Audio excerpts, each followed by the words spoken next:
शिवोहम। गुरुदेव भगवान के श्री चरणों में साष्टांग प्रणाम। शिवोहम प्रणाम गुरुदेव। प्रणाम गुरुदेव। शिवोहम। शिवोहम।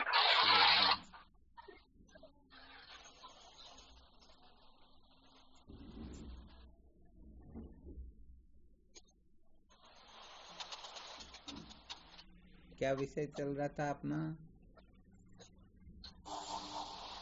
संसार को बनाए रखकर कभी भी सत्य का साक्षात्कार नहीं किया जा सकता।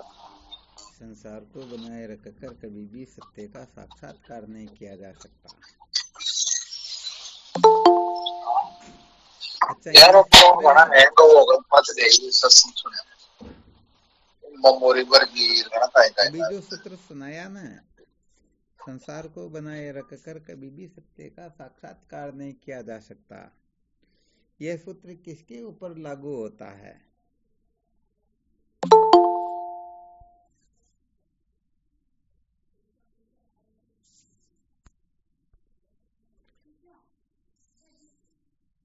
तो सत्य का साक्षात्कार करना चाहता है।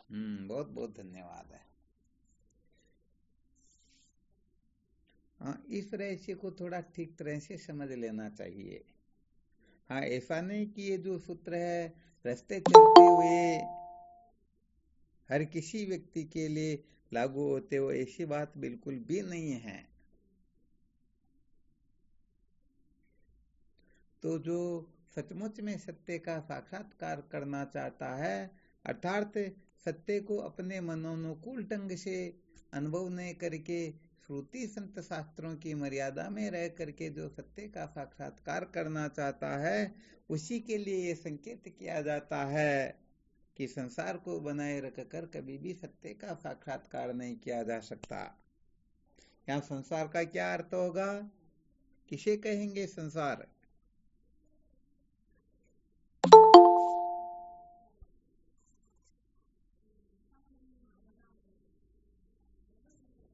गुरुदेव प्रणाम। चरण स्पर्श। हाँ शिवोहम। सत्संग चालू हो गए, चलो कोई बात नहीं।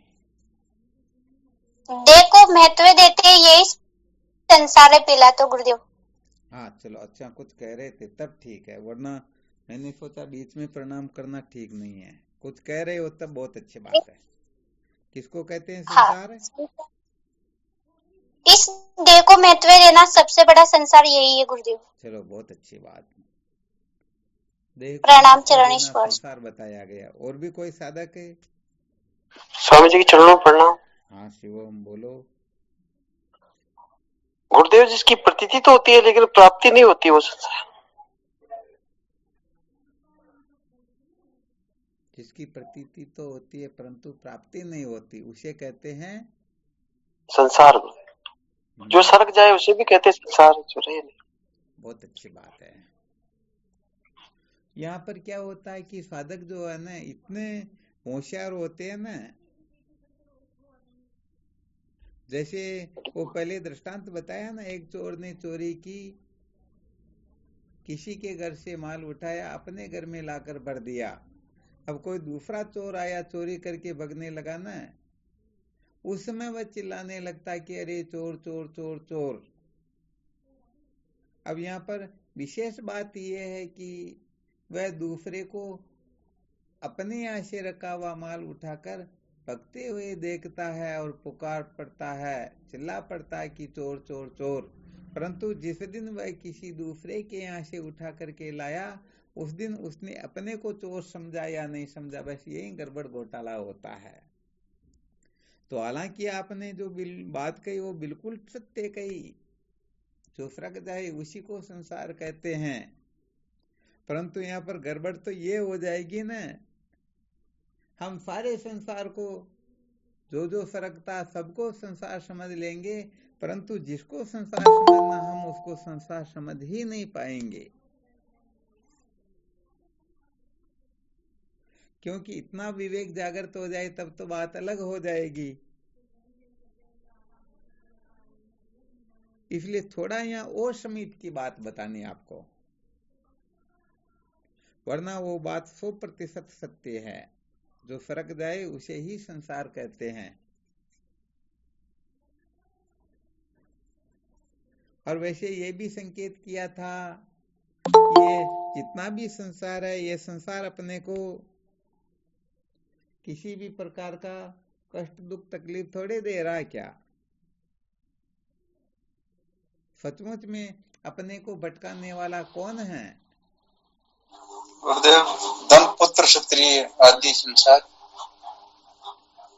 चलो, बहुत धन्यवाद, बहुत अच्छी बात बताई। परंतु ये भी तो उस मुख्य पुस्तक का एक अध्याय ही तो हुआ।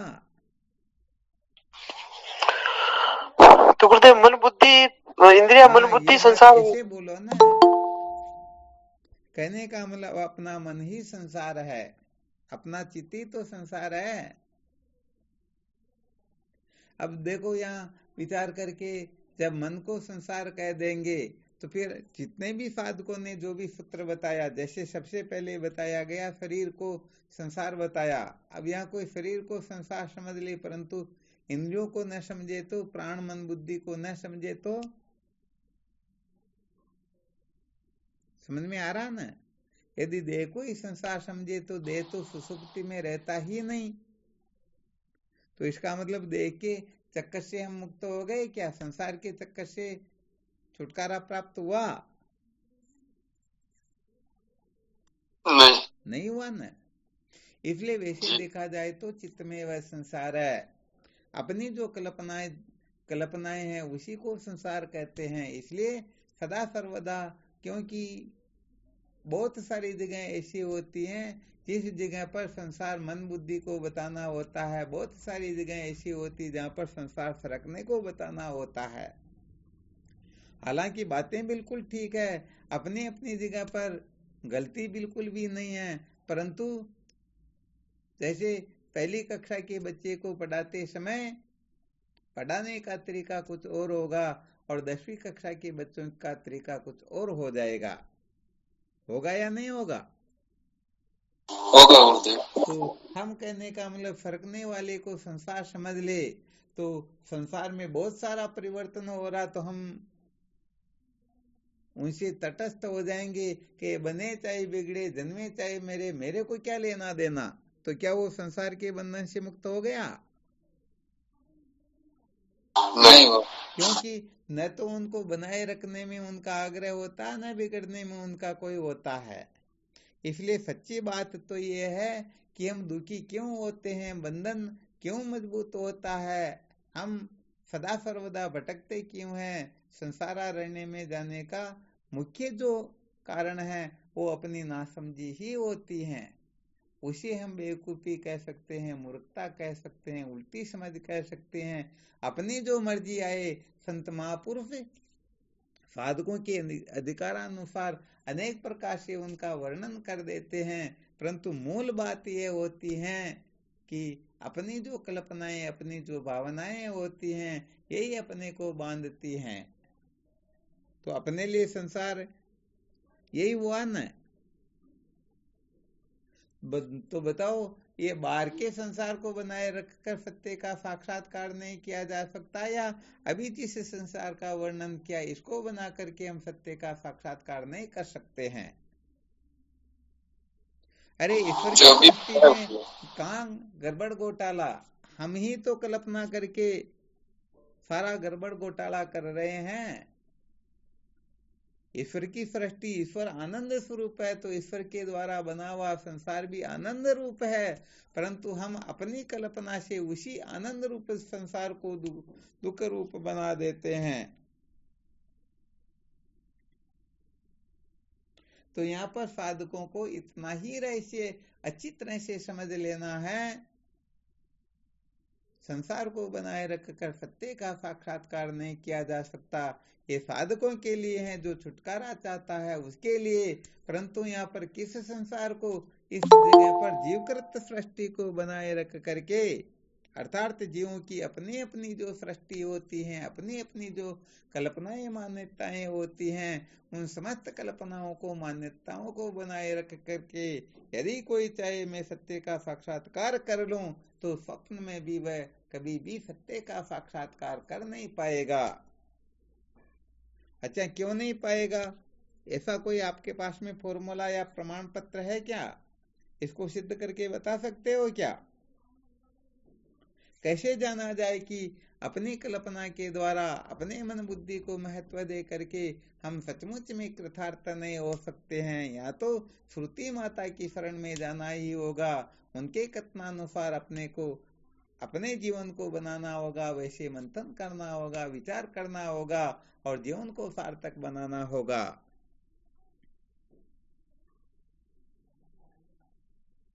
कौन बताएंगे?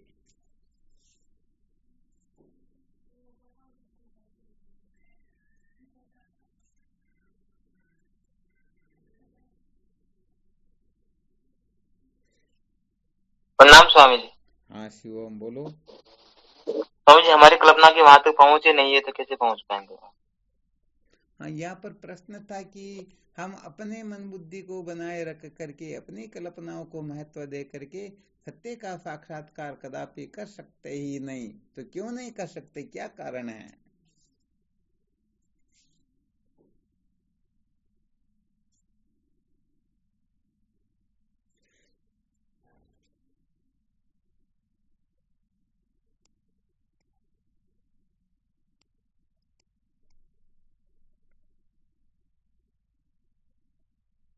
हाँ कोई बात नहीं, जैसा भी आ रहा हो, ताकि विचार करने के लिए कुछ न कुछ तो सामग्री मिले। कोई भी साधक अपने अनुभव से जैसा भी आ रहा हो।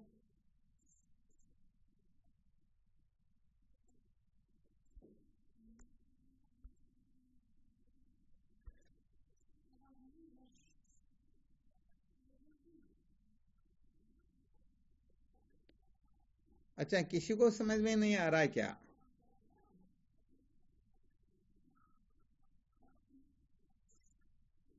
चलो ठीक। गुरुदेव प्रणाम, चरण स्पर्श। हाँ बोलो। जब हमारी बुद्धि और मन संसार के विचारों में ही व्यस्त है तो वो आगे कैसे बढ़ पाएगी और सत्य का साक्षात करने में समर्थ नहीं हो सकती है। यही तो कारण पूछ रहे हैं, क्यों नहीं हो सकेगी, क्या कारण है? क्योंकि हम संसार को महत्व दे रहे हैं गुरुदेव, इसी कारण। हाँ बहुत अच्छी बात, परंतु जो युक्ति होनी चाहिए वो अभी तक हुई नहीं। ऐसा तर्क प्रस्तुत करना है जिससे सिद्ध हो जाए कि हम कितनी भी अक्ल होशियारी क्यों न लगा ले, फिर भी सत्य का साक्षात्कार कर नहीं पाएंगे।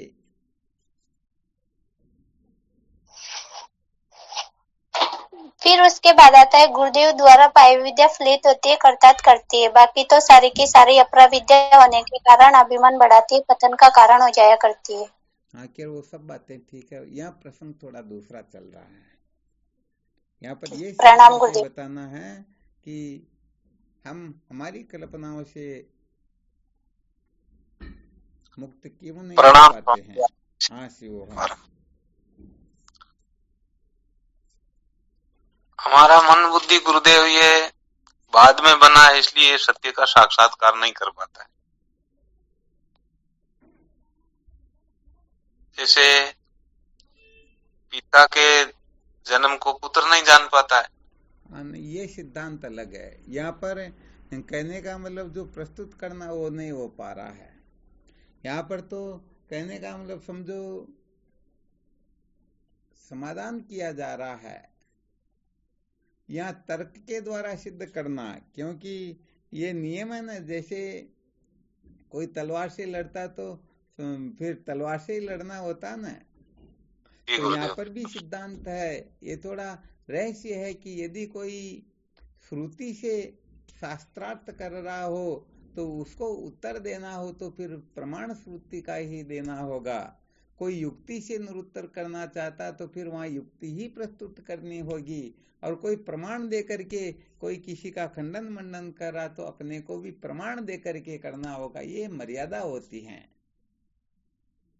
अब विषय तो चल रहा श्रुति सम्मत, और वहां जाकर के कथा कीर्तन को बीच में ले आए तो श्रुति माता तो प्रमाण मूर्धन्य होती है ना। वहां पर तो केवल और केवल मात्र समस्त नामात्मक प्रपंच का जो अत्यंता भाव है उसका जो अधिष्ठान है उसकी चर्चा हो रही है।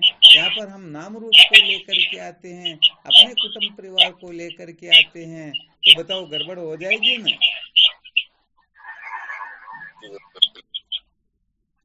हो जाएगी। हाँ, इसलिए यहाँ कहने का मतलब जैसे समझो प्रश्न किया जा रहा है क्यों नहीं कर पाते, तो ऐसा तर्क प्रस्तुत करना जिससे सिद्ध हो जाए कि इस कारण से नहीं कर पाते हैं।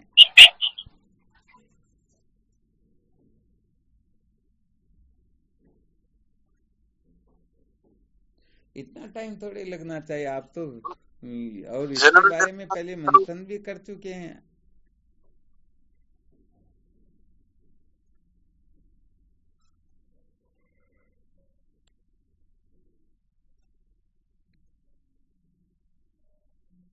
नहीं आ रहा ध्यान है ना?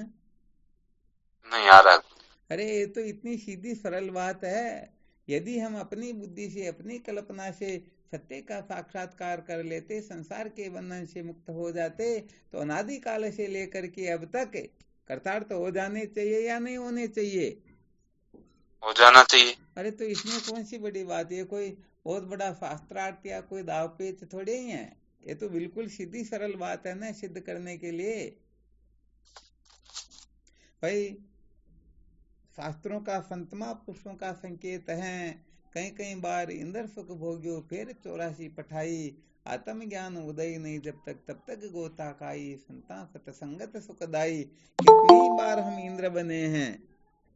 तो इंद्र बने तो क्या अपनी साधारण बुद्धि से बन गए क्या? इंद्र बनना क्या बालकों का खेल है क्या? नहीं है। तो अपने पास में पता नहीं कितनी विलक्षण बुद्धि रही होगी, कितना तप, कितना साधन वजन, कितना पुण्य, पता नहीं क्या क्या किया होगा, तब जाकर के हमें इंद्र का पद मिला होगा। तो इंद्र का पद मिला, उसमें इतनी विलक्षण बुद्धि रही होगी। तो यदि अपनी बुद्धि से हम कृतार्थ हो पाते या हो जाते, तो अब तक कम से कम कभी न कभी हो जाने चाहिए ना। जी गुरुदेव, बिल्कुल हो जाना चाहिए। नहीं, वे इससे सिद्ध होता है कि ये अपनी कल्पना जल्पना सचमुच में काम करने वाली है ही नहीं। हाँ, यहाँ अटके रह जाएंगे तो सच्ची बात है अपना जीवन व्यर्थ चला जाएगा। बस इसीलिए बार बार यही कहा जाता है कि सत्य को जाने बिना कभी भी दुखों का अंत होता ही नहीं। और उस सत्य के साक्षात्कार के लिए संसार को बनाए रखने का जो आग्रह होता है, अपनी मन बुद्धि को जो महत्व देना होता है, समझो यही सबसे बड़ा प्रतिबंधक होता है। यहाँ पर तो सत्य बताए तो प्रस्थान त्रय के अनुसार जो निर्णय होता है वही निर्णय यथार्थ होता है, वही अंतिम होता है। जैसे सुप्रीम कोर्ट का जो फैसला होता है वो अंतिम होता है, ऐसे ही श्रुति स्मृति सूत्र, उपनिषद गीता ब्रह्म सूत्र के द्वारा जो निर्णय लिया जाता है वही परम सत्य होता है, वही परमार्थ होता है। बाकी जो होता है ये सब ठीक है, स्वर्ग ब्रह्मलोक की प्राप्ति के लिए हो सकता है, उत्थान के लिए हो सकता है, व्यवहार को सुधारने के लिए हो सकता है, लोक परलोक सबको सुधारने के लिए हो सकता है। परंतु लोक परलोक सबसे छुटकारा प्राप्त करने के लिए तो अपने स्वरूप को जानना होगा, सत्य का साक्षात्कार करना होगा। परमार्थ सत्ता का साक्षात्कार किए बिना कभी भी कोई कृतार्थ हो सकता ही नहीं। ये वेद का सिद्धांत है, ये समस्त शास्त्रों का परम तात्पर्य है। बिल्कुल कंप्लीट क्लियर। जी गुरुदेव, बिल्कुल। तो फिर विचार करके देखो ना, जब ये क्लियर है तो हम इतनी कल्पना क्यों करते हैं? अपनी बुद्धि को महत्व दे करके फिर सत्य का साक्षात्कार करना चाहते, ये रोड़ा क्यों है? ये तो हमारी नासमझी के कारण ही है गुरु। देखो होता क्या, थोड़ा संकेत करते हैं।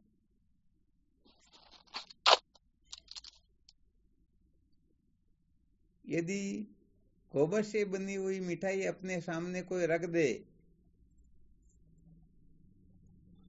तो उसको खाना चाहेंगे क्या? नहीं चाहेंगे।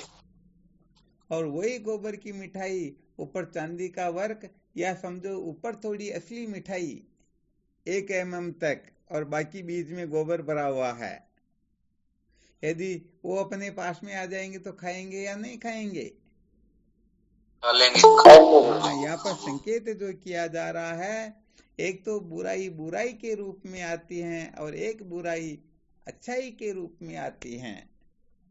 तो जब बुराई बुराई के रूप में आती है तो हम उसका तत्क्षण त्याग कर देते हैं, परंतु जब वही बुराई अच्छाई के रूप में आती है तो हम उसका त्याग नहीं कर पाते हैं।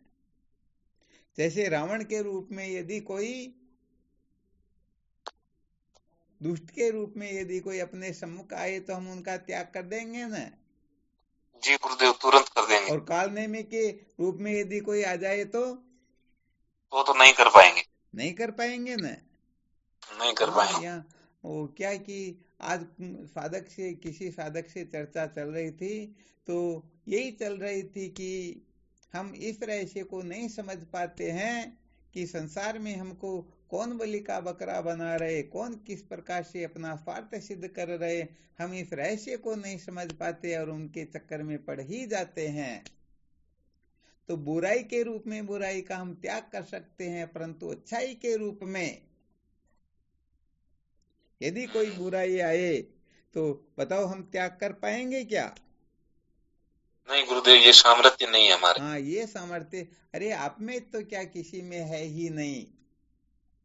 तो ये बलि का जो बकरा बनाया जाता है, हम हंसते हंसते बलि का बकरा बन जाते हैं, हमको पता ही नहीं रहता है कि हम सचमुच में किस रास्ते निकल गए हैं। तो यहाँ पर ज्ञान जो है सचमुच में श्रुति सम्मत होगा, वह ज्ञान अपने को कृतार्थ कर देगा।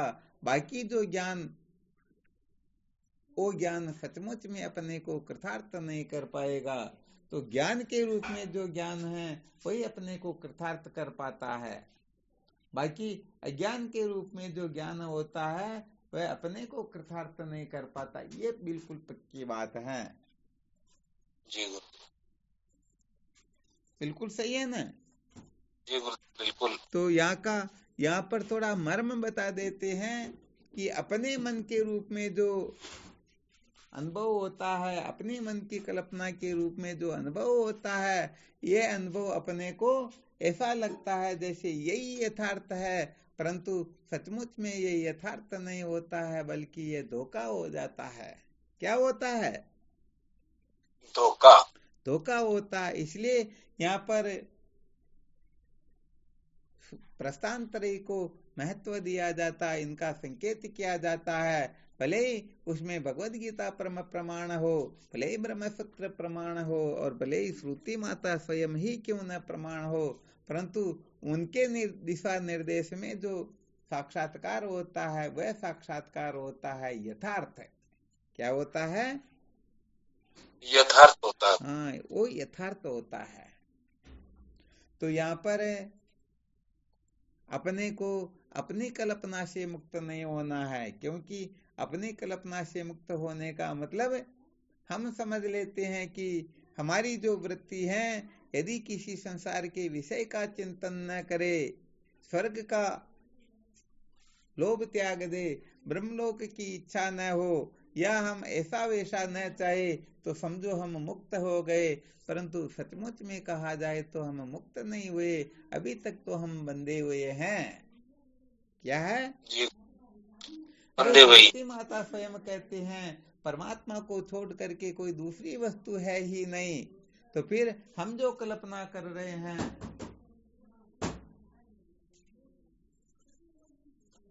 क्या बात भाई? हम जो कल्पना कर रहे हैं, बताओ गड़बड़ घोटाला करेगी या नहीं करेगी? बिल्कुल करेगी, हमारे तो अनादिकाल से करते आ रहे हैं। हाँ, इसीलिए कहने का मतलब हम हमारे मन बुद्धि को जो महत्व देते हैं, ये बड़ा गड़बड़ घोटाला हो जाता है। तो सबसे पहले इस रहस्य को समझने के लिए अच्छी तरह से निश्चय कर लेना चाहिए कि ये मन बुद्धि ही संसार है। क्या है? मन बुद्धि संसार। नहीं। तो जब तक हम मन और बुद्धि को महत्व देंगे, हाँ, इस संसार में कोई क्यों न हो, ये मन और बुद्धि जो है ये अनेक रूप धारण करते हैं। इसके किसी भी एक रूप को यदि हम सत्य समझ लेंगे तो बड़ा गड़बड़ घोटाला हो जाएगा। इसलिए समस्त नाम रूपात्मक प्रपंच के अत्यंता भाव का जो साक्षात्कार होता है, सचमुच में वही कृतार्थ करता है। कुछ समय पहले आपको बताया था, वृक्ष को बिल्कुल पूर्ण रूप से नीचे गिरा दिया जाए, फिर भी छोटी सी जड़ यदि उस वृक्ष के साथ में जुड़ी रह जाए तो वह वृक्ष हरा रहेगा या नहीं रहेगा? रहेगा, बिल्कुल। हाँ, बस हरा रहेगा ही रहेगा। तो यहाँ पर अज्ञान का थोड़ा सा अंश भी अपने को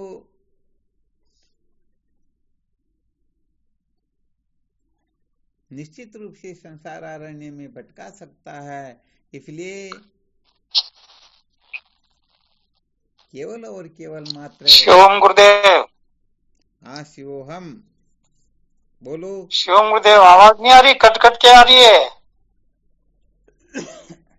आवाज नहीं आ रही है ना? बाकी साधकों को आ रही क्या? आ रही है स्वामी जी, आ रही है गुरुदेव, आ रही है गुरुदेव, कट कट के आ रही है गुरुदेव। चलो एक बार आपका फ्लाइट मोड करके फिर चालू कर लेना, आ जाएगी आवाज, है ना? जिनको भी आवाज नहीं आए तो फ्लाइट मोड कर लिया करो, ताकि वो नेटवर्क वापस सही आ जाएगा।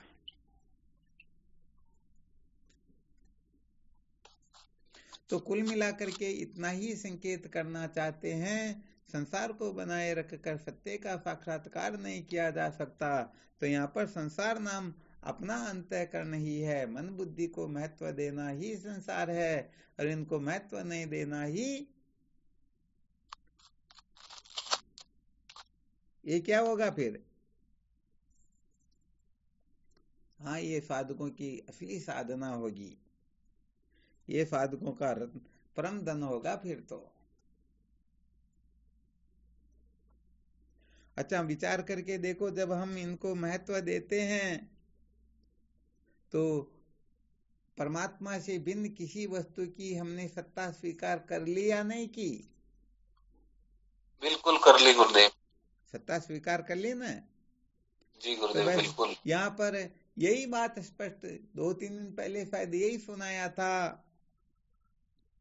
स्वल्पमप्यंतर कृत्वा जीवात्मा परमात्मनो ये संतिष्ठति मूढ़ात्मा भयम तस्याभिभाषितम। भगवान शंकराचार्य जी महाराज अप्रोक्षानुभूति में लिखते हैं, जो आत्मा परमात्मा में अणुमात्र भी भेद की कल्पना कर लेते हैं, उसे निश्चित रूप से भयभीत होना होगा।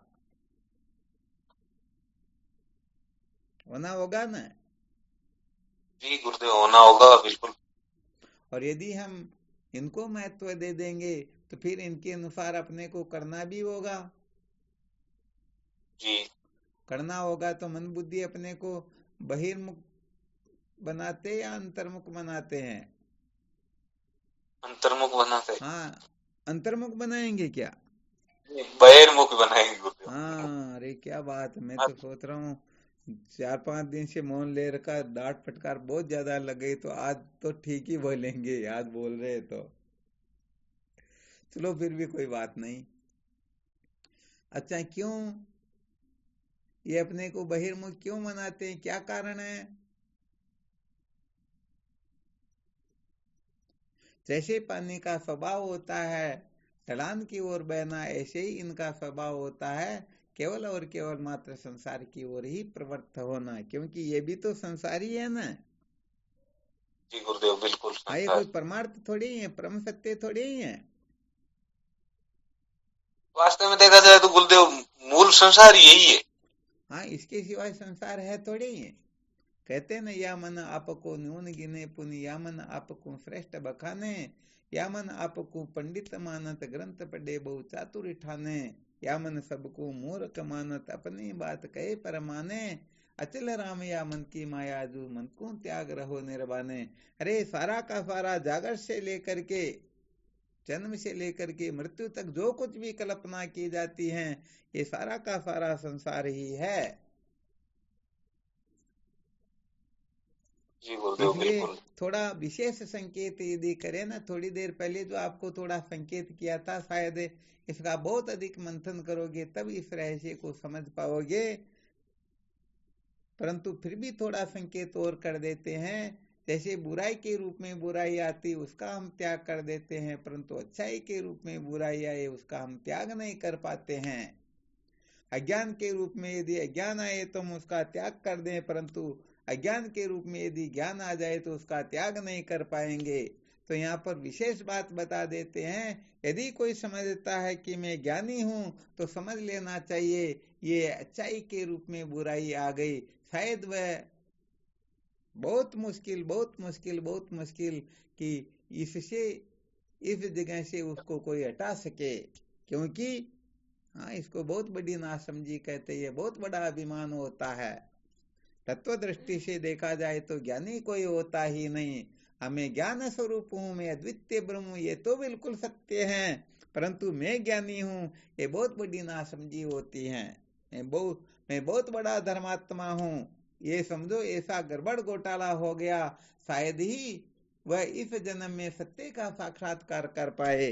इसीलिए तो बार बार कहा जाता है निषिद्ध का त्याग कर देना कोई बड़ी बात नहीं, परंतु विहित का त्याग जन्म जन्मांतर तक प्रयत्न करे फिर भी यहाँ से छुटकारा नहीं होता है। और विहित जितना बंधन करता निषिद्ध उतना बंधन करता ही नहीं।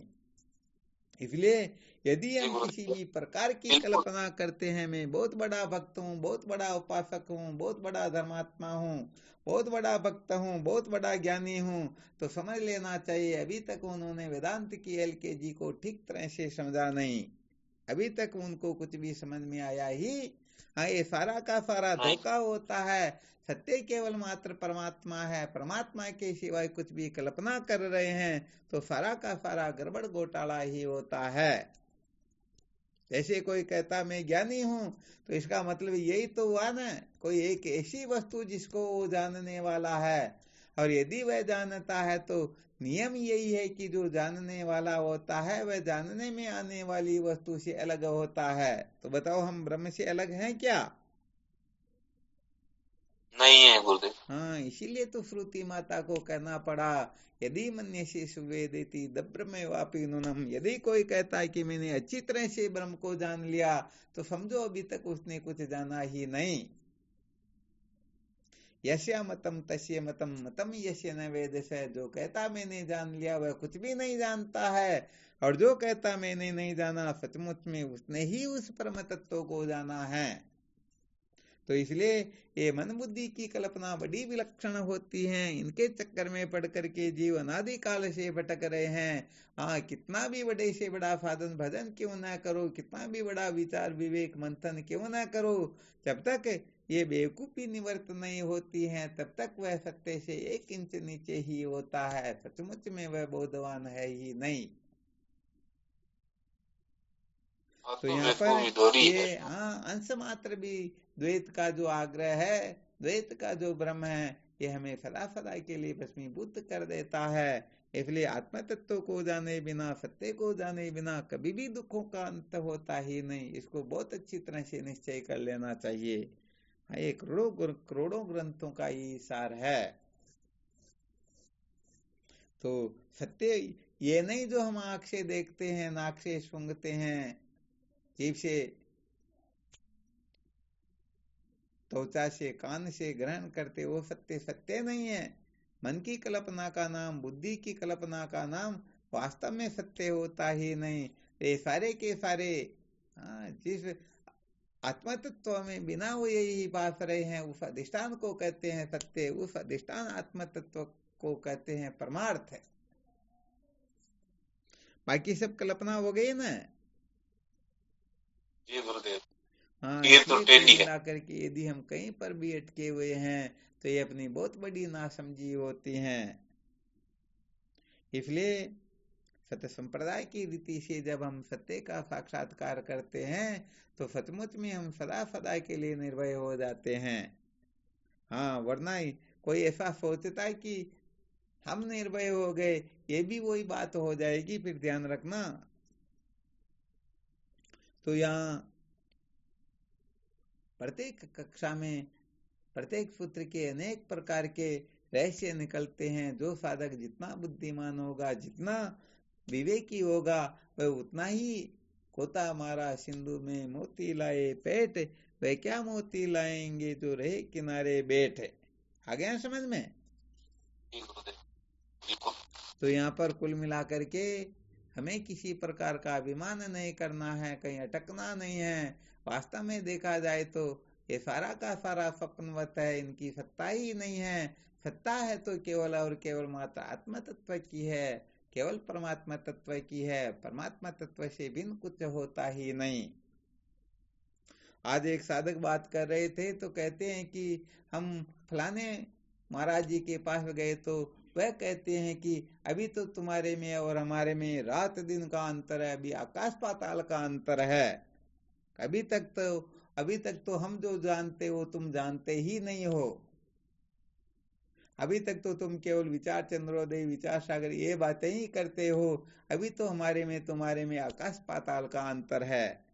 अब विचार करके देखो, विचार सागर का कथन है, वाणी जाकी वेद सम कीजे ताकि सेव वे परसन जब सेवते तब जाने निज देव। तो ये वेद की वाणी हुई क्या?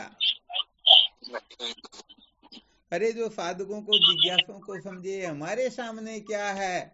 हम तो बहुत बड़े तत्वज्ञानी हैं और हमारे सामने ये कचरा है।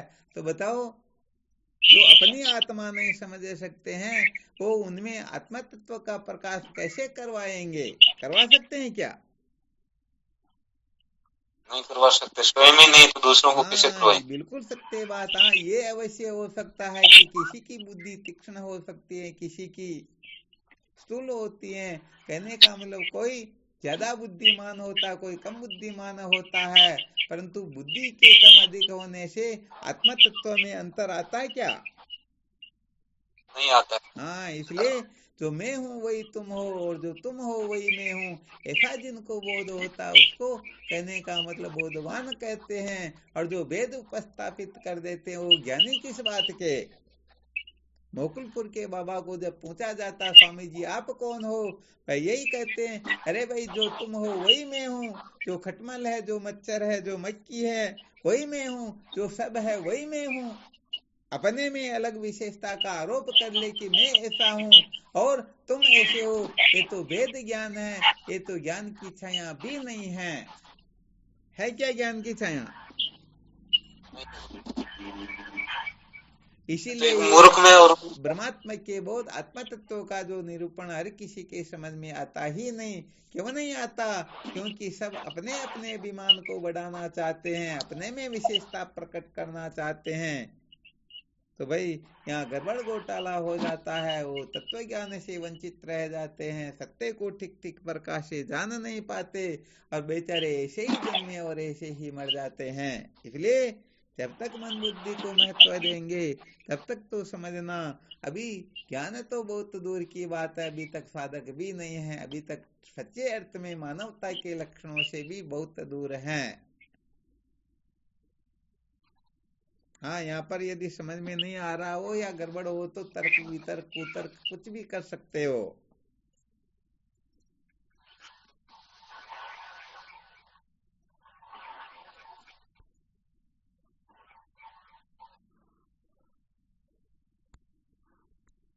तो कुल मिलाकर के अनात्म प्रपंच को महत्व देना ही पतन है, इनको महत्व देना ही दुख है, इनको महत्व देना ही जीवन को बर्बाद करना है। अतः इस रहस्य को अच्छी तरह से समझ लेना चाहिए। अनादि काल से हम जिसके चक्कर में पड़ करके जन्म मृत्यु की श्रृंखला में भटक रहे हैं, तो कम से कम इस जन्म में तो अपने को ऐसी मूर्खता नहीं करनी है, ऐसी नासमझी नहीं करनी है। सचमुच में यदि सत्य का साक्षात्कार करना है तो अपनी कल्पनाओं से छुटकारा प्राप्त करना होगा। हमें श्रुति सम्मत सिद्धांत को ही महत्व देना होगा। भगवान नारायण क्या कहते हैं बस उसे ही अच्छी तरह से समझना होगा, तब जाकर के हम कृतार्थ होंगे। तो कुल मिलाकर के साधकों को समय समय पर थोड़ा मंथन कर लेना चाहिए कि मैं मेरे मन की सुनता हूँ या महापुरुषों की सुनता हूँ, मैं किसको महत्व देता हूँ, किसको महत्व नहीं देता हूँ। यदि यह विश्लेषण करके कोई निर्णय पर पहुंच जाए कि हम केवल और केवल मात्र श्रुति माता को महत्व देते हैं, हम भगवद गीता को महत्व देते हैं, हम वेदांत दर्शन को महत्व देते हैं, तो निश्चित रूप से देर सवेर कभी न कभी वो इस अविद्या के बंधन से मुक्त हो जाएंगे। और यदि इनको महत्व नहीं देते हैं तो फिर तो जन्मो और मरो, इसके सिवाय और कोई इलाज है ही नहीं। क्योंकि जन्म मृत्यु की श्रृंखला से यदि मुक्त होना है तो प्रस्थानत्रयी में से किसी एक को महत्व देना ही होगा। और यदि इनको महत्व नहीं दे पाते हैं तो फिर जन्म मृत्यु की श्रृंखला में भटकने के सिवाय कुछ भी मिलने वाला है ही नहीं। जी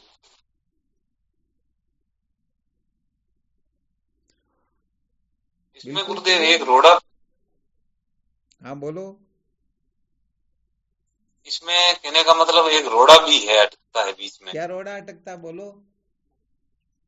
जैसे स्वामी जी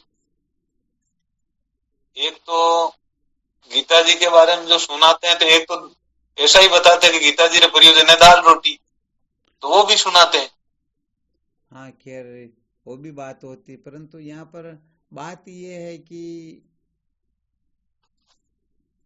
किसी भी शास्त्र का वास्तव में परम तात्पर्य क्या है, उस फॉर्मूले को यदि हम समझ लेते हैं तो फिर संशय नहीं रहता है।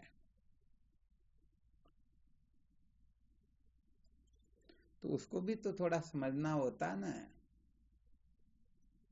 जी गुरुदेव समझना तो, नहीं समझेंगे तो अपना जो मन बुद्धि वो कहता वही बात यदि भगवान कृष्ण कहे तो कोई विशेष बात हुई क्या। अनादिकाल से अपनी अपनी अपनी कल्पनाओं में जो जो जानकारियां, जो जो बातें, जो जो गड़बड़ घोटाले आ गए, यदि वही श्रुति स्मृति सूत्र के द्वारा प्रदर्शित की जाए तो कोई विशेषता हुई क्या? नहीं हुई। हाँ बिल्कुल नहीं हुई।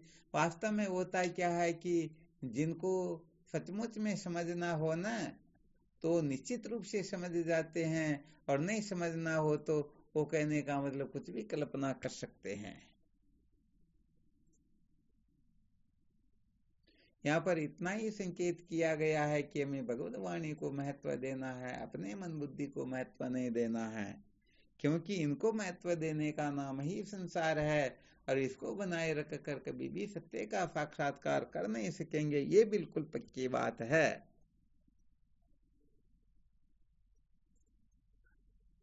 बनाए रखकर तो कभी नहीं हो सकता।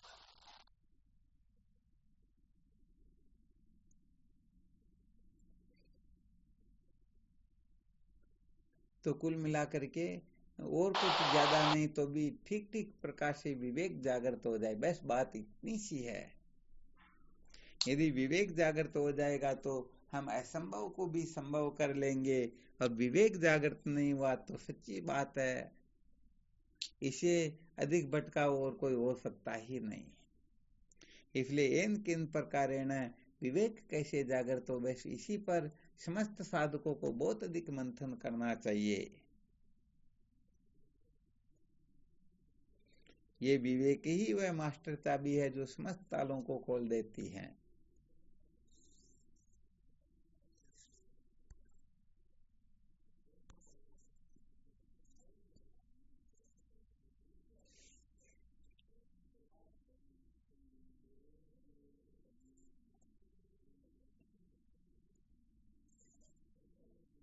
और कोई शंका हो तो देख लो, हो गया टाइम, और क्या करो चिंतन मनन।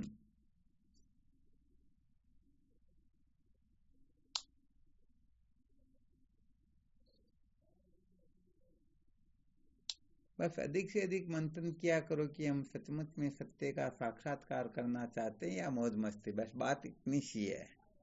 यदि सचमुच में मौज मस्ती का त्याग करके सत्य का साक्षात्कार करना चाहेंगे तो न चाहते हुए भी हमारी जो प्रवृत्ति है वो सचमुच में सत्य की ओर हो जाएगी। और मनोरंजन करना चाहते हैं तो फिर कोई बड़ी बात नहीं है, जो करते आ रहे हैं कर रहे हैं, बस करते रहो और क्या, सब कुछ हो जाएगा। वो तो आज तक वह जो होता रहेगा वैसा कभी। हाँ बिल्कुल सही है।